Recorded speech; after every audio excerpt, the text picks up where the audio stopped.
ah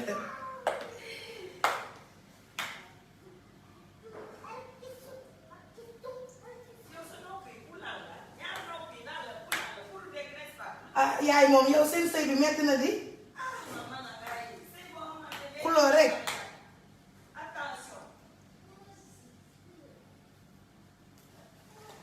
bonjour ah jëkkër yombul de ku ko am tee ko salaamaaleykum na ngeen def ça va naka seen journée bi de laa def dama sonn bi de laa def ok mardi man bëgg naa la waaye lundi matin yàlla na ma ci yàlla musal wee pepe ngay yeewu mel ni kuñ doon dóor coow jongal moo noppal boppam li mu jong moo ëpp dangeen defa def Bane dama may jus d'orange foofu tuuti dama may jus d'orange sama lekk nag dinaa ko firi tey frapp dama may jus d'orange sama lekk dinaa ko firi tey dafa ràpp du dëgg takk sama perruque mèche en direct su ko defee ngeen gis ni muy mel en direct bu tàngee rek ma xëcc sànni man dara duma sonal dara dafa am ay baby hair nag il faut nga génnee ko comme ça voilà mu def naturel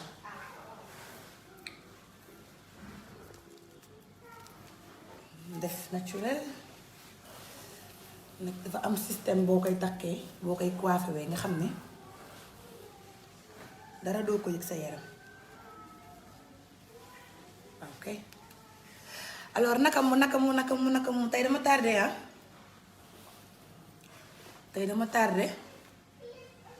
tey moom dama tardé tuuti tey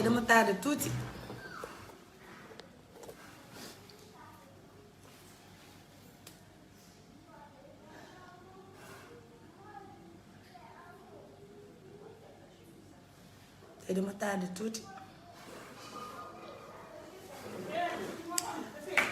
ah bi des fam bi nekkoon sa nekk. boo sama yaa ma jox la nga jël ma frigo ba am. frigo bi amul daal amoon na benn mu fa defoon de waaye bii ba xam nga ko nag am na bu naan ba teg ko foofu xam naa du jeex. waaw kon changé ma ko boo sama yaa ma jox la nga jël ma benn jus d'orange vitamine C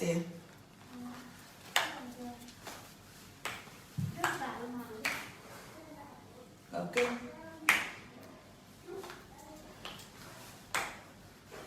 naa leen boo leen xëyee da ngeen naan vitamine C orange dégg ko defee ngeen am tuuti tonus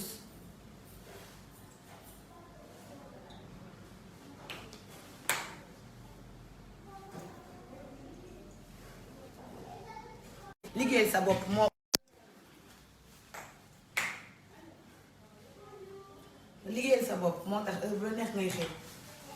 yow daal bu la neexee toog ba midi daagu nànk bu la neexee toog ba 16h daagu nànk yow daal yaay sa patron bopp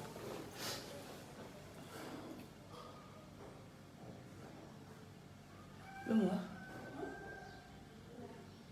kan yéen seen mafia bi ci kër gi bàkk yeneen tamit dinaa leen tojal yow sama yaay lu réer fii lu réer ci kër gi yéen a ko réer waaye baax na rek na ngeen def naka seen journée tey moom dañuy waxtaan ci benn cas vite fait madame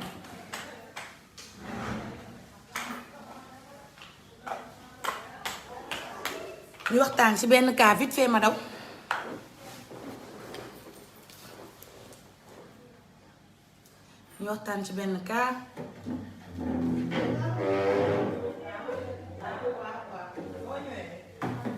ñu waxtaan ci benn cas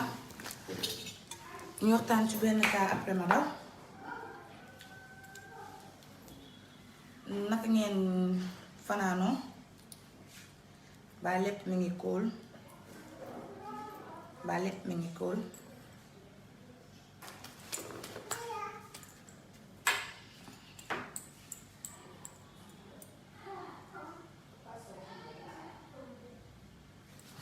tu es assis sur quoi yaay sama robe daa am si takk ah du dara xam naa du ñàkk am ku ma laal xale yeeg yooyu noonu seen loxo yi tache yeeg yooyu noonu naka mu naka seen journée ça a été tout se passe bien naka seen démb seen lundi ba mettiwul woon trop ci man moom metti woon na ah personnellement man moom j'aime pas les lundis sonn soof na vraiment lundi diis na soof na yàlla daal di ko xam ok man maa leen na moon pire xam naa dañuy mujj def benn émission rek yeewu leen rek waaw kay xam ne damay abonné nag fidèle chaque jour même heure ma pointé ñu débriefing ci actualité bi tuuti noonu léegi les week-end ñu sajj moom les week-end jour de semaine ñu débriefing ci actualité lu dëgg ñu waxtaan ci actualité baa gis ne li ma publié démb ci vidéo bi ah loolu lañ ci xalaat saa waay de wax na wooy wax na de te man lu mu wax nag ah man ça m'a l'air cohérent nag ça m'a l'air cohérent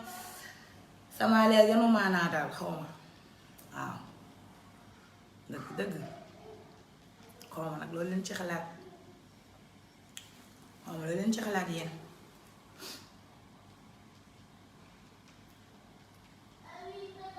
lan ngeen ci xalaat kan la yow maa ngi ñëw même 5 minutes rek ça m'a l'air cohérent je sais pas lan ngeen ci xalaat xaaral ma yóbbu leen fa yàlla kii dafa am benn ouvrier ba ma war a jox xaalis parce que comme dama tardé dafa ñëw ba fii ñu yéeg ma libéré ko saa waay de wax na mais il m'a l'air cohérent nag je ne sais pas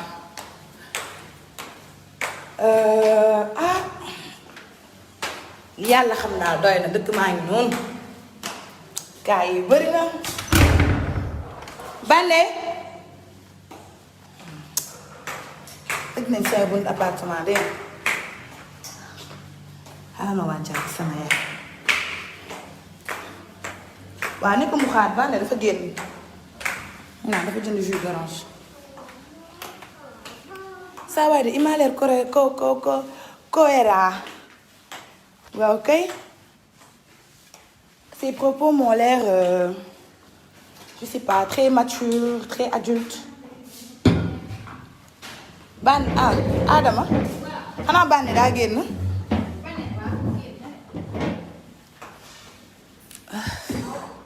non baax na xaar ma ñoo xam naa soriwul ouf bànne moo tëj appartement bi sama saag mu ci kaw amul problème man de il m'a l'air cohérent nag je ne sais pas li mu wax daal yenu na maanaam je ne sais pas et puis un patrimoine boo xam ne c'est commun littoral moom nee na littoral mooy geeram te aussi nee na aussi amul benn intérêt man de gisuma si walaay benn intérêt de xam naa du dara dañoo ñàkk déggoo seen biir rek waaye xeexu milliardaire lu suñu yoon ñun xeexu milliardaire suñu nit màggee na far nun la ngi jënd suñu problème xeexu milliardaire ku fa wax yaa fay tardé waaw ñii di wax ay milliards ñun suñu yoon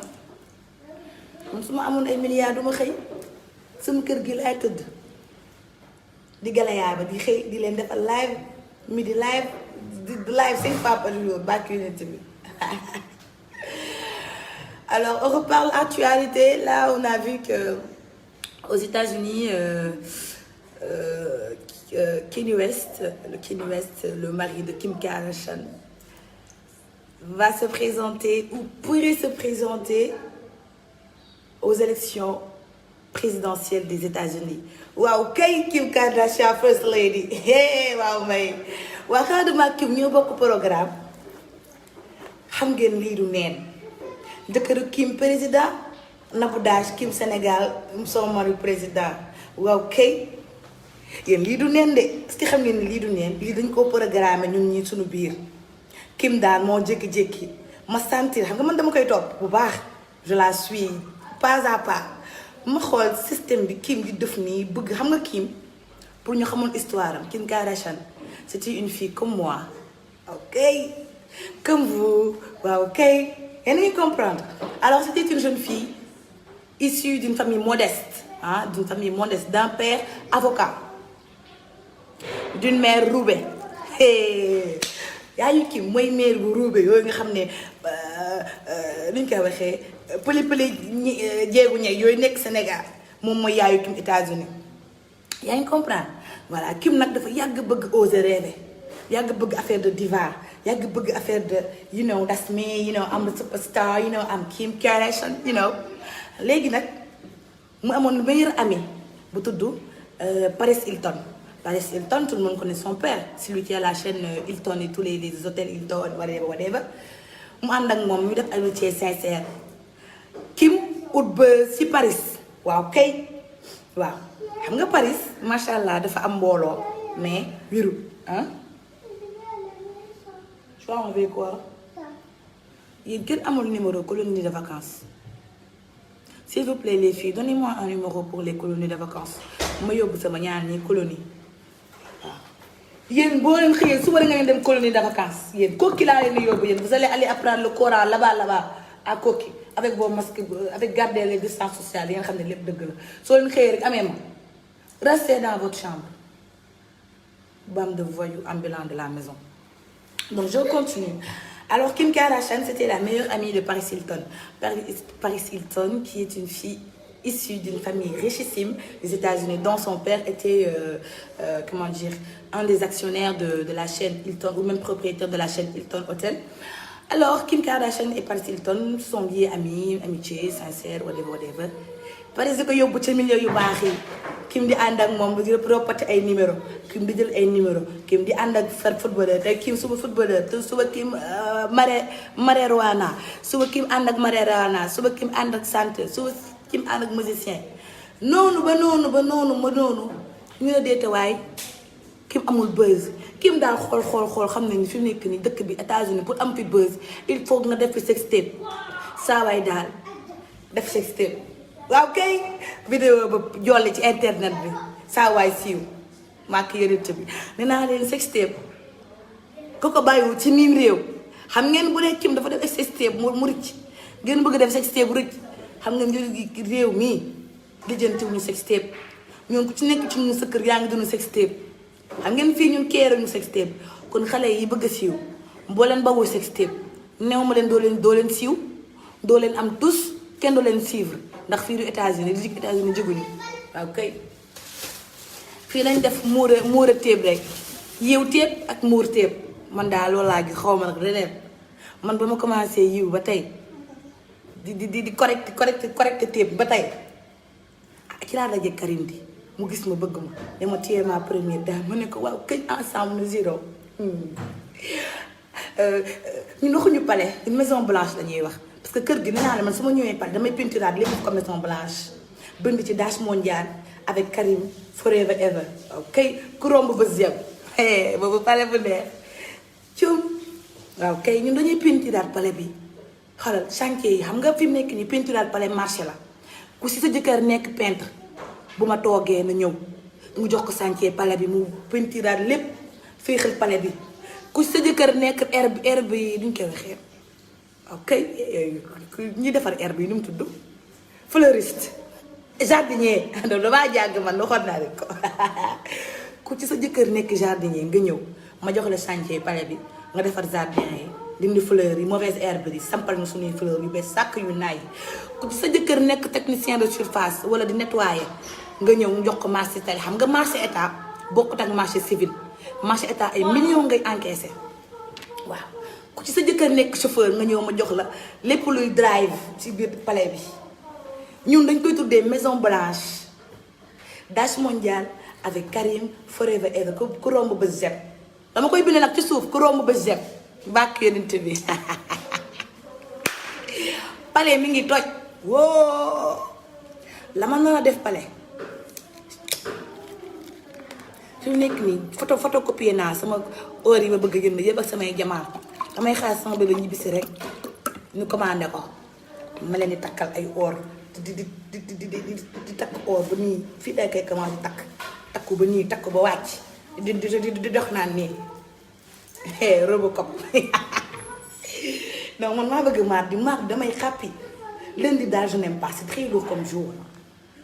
là may leen ma naan tout sama jus d'orange comme ça sama kanam bi gën a naay yi voilà bànne doo ma jox mouchoir wala dara day solo waaw bàyyi ko ba mu génn comprendre ngeen donc je reviens à l'histoire de Kim Kardashian et sa sextape alors Kim elle a fait ciel et terre pendant 6 ans plus de 7 ans Kim cherchait le buzz elle ne l'a pas trouvé yàlla def mu def sextape bi daal ñu soxor ñi partagé ko xam ngeen lii moo tax ñu ne dans la vie il faut pas être méchant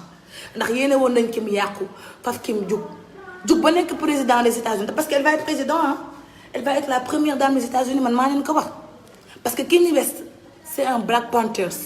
te Black Panthers si fi mu ne nii dañoo fippu xam ngeen ni Kanye bu nekkee président États-Unis man su ma demee États-Unis damay laajte audience ne ko Kim mu ne man naa ma ne ko nag bul fàtte sa démb mooy man parce que yow démb dangaa bëggoon siiw mënuloo am yoon man fi mu nekk nii comme siiw nga te maay représenté Dash Sénégal ñëwal nga gestu ma man fotowul ak man rek man soxlawu ma sa 1 franc boo fotowoo ak man fi mu ne daa nañ xam ne lépp dëgg la Kim du bañ danaa ma come on baby let's take a pictures ma ne ko selfie foofu toj ma ne ko kii nii Karim Wade mooy président Sénégal te fi mu nekk nii dañoo am suñu keesu état dafa am manquement bu rëy waaw parce que déggoon nañ fa ay 1000 milliards gisuñu fa xaalis bi dégg mun daal 1000 milliards ba mu ñëwee après dañoo dégg ay saagante nday si internet bi te xamoon na fi mu nekk nii kan moo téye 1000 milliards yi mu jàppale ma ngir Seydina Mouhamed xam naa doo jullit mais ngir jàppale ma ngir Jésus Christ bi nga gëm ak suñu ñëpp ñoo ko gëm parce que Sénégal on est mixte nga yónnee ma nga remplacer ñun suñu 1000 milliards ndax de man damaa am projet sama réew bëgg defaraat suñu peinture palais defaraat suñuy tali tappiwaat xol yi xale yi sàjj sama délégation daal nii laa ko bëggee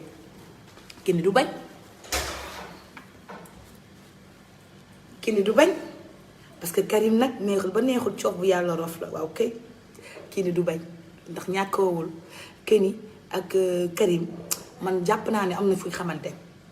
bu nekkul Dubaï man jàpp naa ne am na fuñ xamante waaw parce que ñoom ñaar ni ñu amee ay jabaru star nii du neen je pense qu'ils communiquent entre eux donc voilà après la sextape de Kim Kardashian elle a commencé une série télévisée qui s'appelle comment les Kardashians waaw ok les Kardashians soo leen xoolee premier épisode Kardashian yi ak léegi nii am na différence ku ne xaalis néegu danga kaa amul waaw kay mën ngeen dugg ci Google bi ngeen tàppe Nabou Dash avant ak après waaw kay léegi su ma toogee pale ngeen tàppe Nabou Dash avant et après avant waaw kay avant Karim et après Karim xam ngeen différence am na ku ne tekki neexu dangaa yorut bi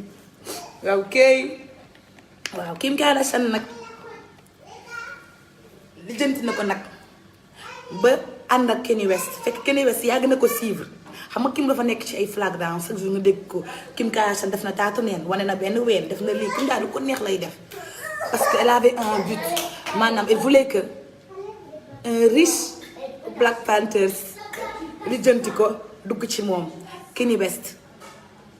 ki ko ëpp États-Unis xaalis man gisuma ko waaw te doomu nday Donald Trump la Donald Trump mooy actuel président des États-Unis kon xam ngeen ni que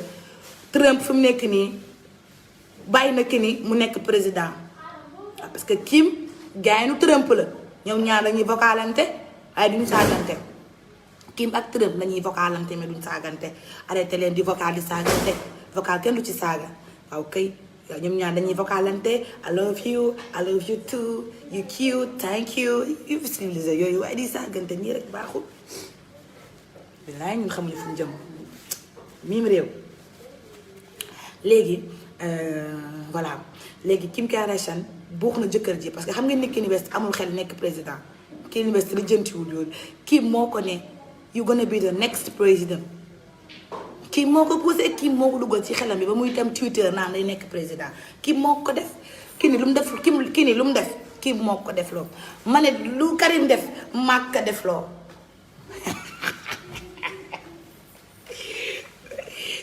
ana ngi nekk bureau di ma seetaan bu leen dàqee ngeen xam ne lépp dëgg la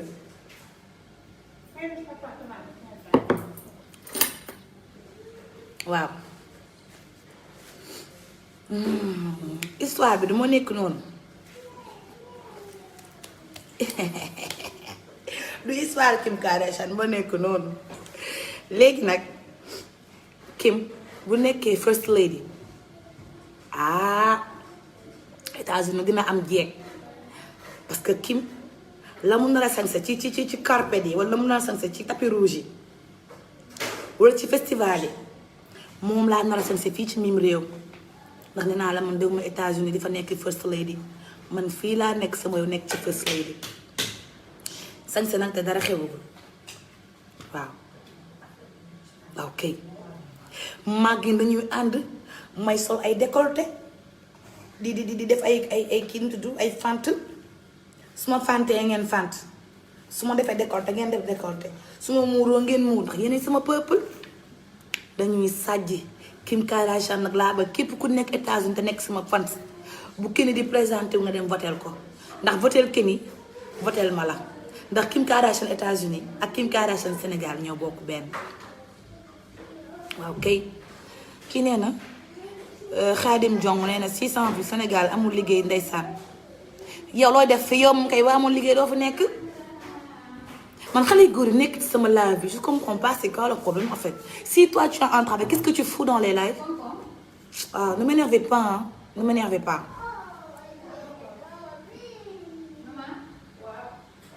donc tey leen seen carte d'identité ngeen préparé su ma leen waxee ni Kanye West Wade bu ñëwee fii Kanye West Wade bu ñëwee ngeen votel ko ndax Kim nekk first lady Dash nekk first lady waaw kay ñaari Dash yépp nekk first lady loolu pale bu riir pale bu am jom waaw kay tey de dama xëy rek bëgg leen jox histoire Kim Kardashian ndax maa Kim Kardashian ñoo bokk histoire waaye bokkuñu dëkk nag mais même histoire bi la mais man nag defuma sextape wala def naa ko ana ku yor sama sextape may def naa ko wala defuma ko danaa leen loolu amul sens def leen YouTube waaw kay YouTube xaaral def sa robe bu toj vraiment YouTube man kay bu ma kenn dugal waaw kay seen yàlla sama liggéey bi ma nekk nii dégg naa maag Amina Poté dañoo am ay heure Amina Poté tey yaa ngi 16h TFM bul ma fàtte maag yow ñoo bokk lépp my sister I love you Amina Poté yaay sama première ministre de la culture de développement santé du Sénégal yow laa ko jox ma sœur de cœur je t'aime I love you da nga sincère ku la gis xam ne da nga sincère waaw kay dañoo nduroo lépp nag suñu plateau maag yow war na mën a neex tonton Youssou maag Amina Poté war nañ mën a am plateau maag moom tuddee ko la pointe de Sangomar la rencontre des Linguères waaw kay plateau bu am jom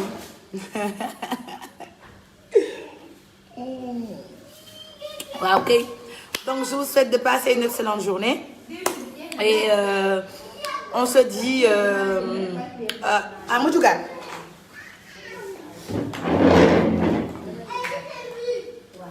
Fille de doo leen gis bu baax excusez-moi du bruit ma tourné. kii bi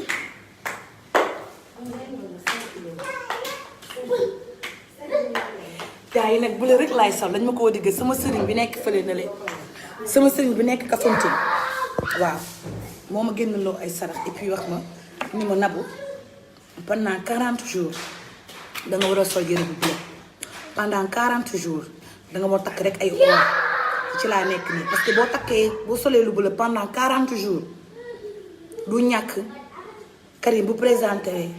mu rëcc nekk first président first man ma nekk first lady vacuerint bi te sëriñ bi nekk Kafountine boobu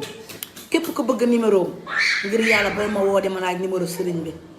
man dinaa ko woo su ko permettre ma jox leen numéro ndax ngeen mu am client ngeen koy woo mën na seet am na bay rek te ku mu sang nga siiw man de ba ma sangee xam nga man ba ma koy xam maa ngi sama biiru yaay boobu sama yaay wasinaguma sëriñ bi kaay la nekkoon léegi mu ngi Kafountine fii ci Fatick Kafountine fu mu nekk sax tamit ay man xaw ma sax sunu région yi avec ça ma bëgg nekk président léegi sëriñ bi ba ma nekkee sama biiru yaay la ma sang ma ne ma yow booy juddu di siiw ma damaa guddoo rek siiw waaw léegi képp xam nga fi mu nekk juddu ngeen te raté ngeen ko mais amul problème yéen message leen ma rek ma yóbbu leen foofu wala ma tegtal leen fa ngeen dem mu sang leen ngeen siiw danaa leen bës bi ñëpp a ko mën waaw kay mardi avec joie ba kontaan ngeen léegi nag maa ngi dem chantier foo ci la waaye liggéey ci la naa leen da ngeen di liggéey ñuy ambiance muñ leen rek loo leen muñ bu jeex léegi ki ni Wade ñëw toog Kim Kardashian Sénégal Wade Nabou Wade toog réew mi sant Dash Wade bàkk yorinte bi mu sanse di lekk di enjoy takku ba dëgër waaw kenn du vocal nag amul ay vocal sama gouvernement ku ci vocal di ma ci saaga naa ma sa démb xam naa ko je te le jure sûrement très saine comme ñoom mu dugal la sa ñuuf bi man duma la xaaraan ku ma saaga sama gouvernement mu dugal la sa ñuuf bi kenn du ma vocal naan ma ay démb danga doon dox di jël car rapide di fay juróom léegi nag dama doon dox démb nag léegi nag tey maa ngi si 4x4 ku ma fàttali sama démb ma dugal la si kaso bi waaw kay waaw président danga koy respecté maa ngi dem liggéeyi je vous fais de très très très gros bisous et bon les huiles Quinto disponibles tout est disponible loo leen fi gis rek ci huile Quinto savon visage ak lépp am na commandé leen ko ñu livré leen yëre yi tamit c'est toujours en solde jusqu'à la fin du mois de juillet wala ba fay ut sax solde ba fay ut ngeen jënd lu leen neex sàjj ngeen dajale ñëw ci man du dëgg kontaan naa et je vous fais de très très très gros bisous et pour ñu nekk di naan waaw ma ne ma chérie di ngay lijjanti ci internet bi amul sens jour nga dem liggéey defal ni man maa ngi dem nag maa ngi dem liggéeyi de waaw kay ku liggéeyiwul dem naa liggéeyi première dame waaw kay je vous fais un gros bisou